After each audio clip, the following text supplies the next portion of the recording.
Bienvenue sur la chaîne du Traqueur de livres. Salut aux dévoreurs de chouquettes et aux mangeurs de livres. Aujourd'hui, un polar coup de cœur. La fille idéale de Gilly Macmillan, aux éditions Pocket. Gilly Macmillan est née au Royaume-Uni. Elle a grandi à Swindon, dans le Wiltshire, en Californie du Nord.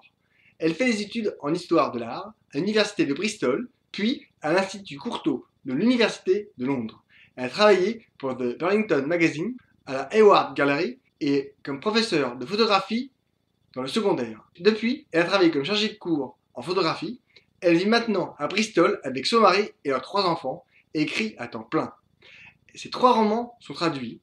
Ne pars pas sans moi, L'escale noire en 2016, Coup de cœur du tracker, La fille idéale, L'escale noire, Coup de cœur du tracker encore, Les meilleurs amis du monde, L'escale noire 2018, j'ai pas encore lu. Ces romans ne sont ni des polars, ni des thrillers, mais toujours à la frontière de chacun d'entre eux.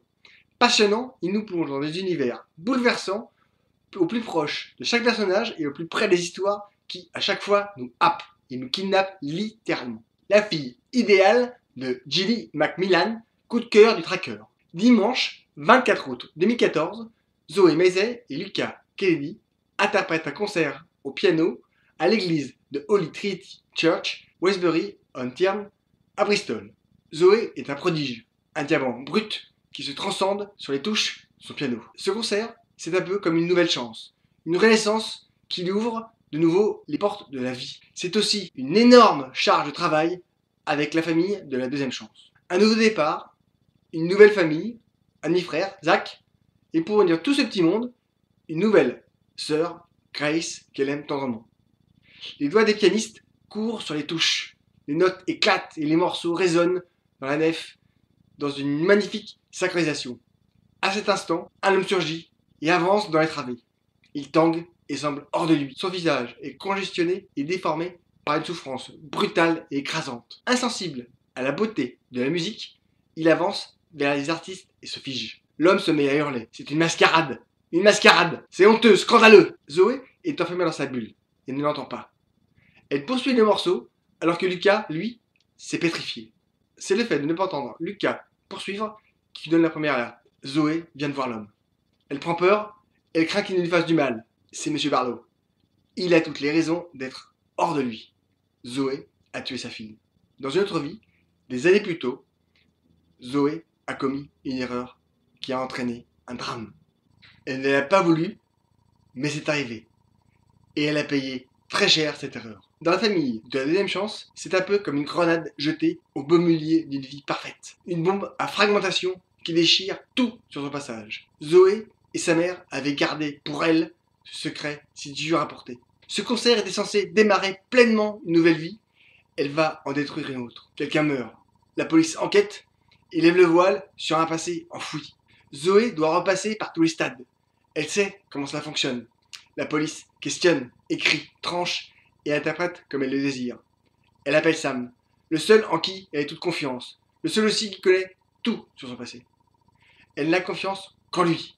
Qui plus est, elle doit préparer sa famille, la deuxième chance, et se protéger elle-même. Lucas, son demi-frère, est aussi un très bon musicien, mais il s'éclate à écrire des scénarios. Il arrive souvent de lui envoyer des liens vers ceux qu'il a écrits. Depuis quelques jours, il insiste lourdement pour qu'elle lise le dernier en date. Entre la répétition et le stress, elle n'a pas vraiment le temps de libre. Et ce qu'elle a commencé à lire l'avait très mal à l'aise. Pendant que la machine judiciaire se met en route, elle avance dans sa lecture. Elle sait aussi qu'elle va être rejugée pour son passé, voire suspectée dans ce qui est arrivé aujourd'hui. Et elle n'a aucun moyen d'arrêter la machine qui s'est mise en marche. Tout au long du livre, on est tenu par le suspense. On fait des allers et retours avec le présent et le passé à travers chaque personnage. On découvre ce qui arrive en direct à travers les différents individus et à travers leurs situations respectives à chaque époque. C'est une narration au plus près que l'auteur apprécie et qui nous colle très vite dans ce qui arrive. On découvre plusieurs chronologies, plusieurs histoires et surtout toutes les conséquences sur les uns et les autres. L'auteur dépose des morceaux de plusieurs puzzles dans les chapitres courts et plein d'énergie. Il passe d'un personnage à l'autre en toute fluidité avec du rythme et nous permet de découvrir ce qui arrive. Chaque récit amène sa part de vérité. L'auteur met en place des histoires qu'elle a développées. Parfois, on se doute, et parfois, l'auteur est taquine en nous entraînant vers des fausses routes. La spécificité de cet auteur, une manière bien à elle de raconter une histoire. À chaque chapitre raconté par des personnages différents, on apprend de nouveaux faits qui changent notre perception des personnages et des conséquences. Chaque personnage est hyper construit et d'un réalisme bluffant. Une histoire racontée avec talent, elle a imaginé quelque chose qui pourrait arriver à n'importe qui. Un drame non voulu et qui bouleverse des vies entières. Comment réussir à rester debout et à avancer? Comment subir le regard des autres qui sont toujours prompts à rendre un jugement sur une situation qu'ils ne maîtrisent pourtant pas? À chaque personnage, l'auteur nous raconte deux histoires qui sont arrivées à deux époques différentes et qui ont changé la vie de Zoé. J'ai été saisi et complètement accroché par les pages. Un vrai coup de cœur du tracker.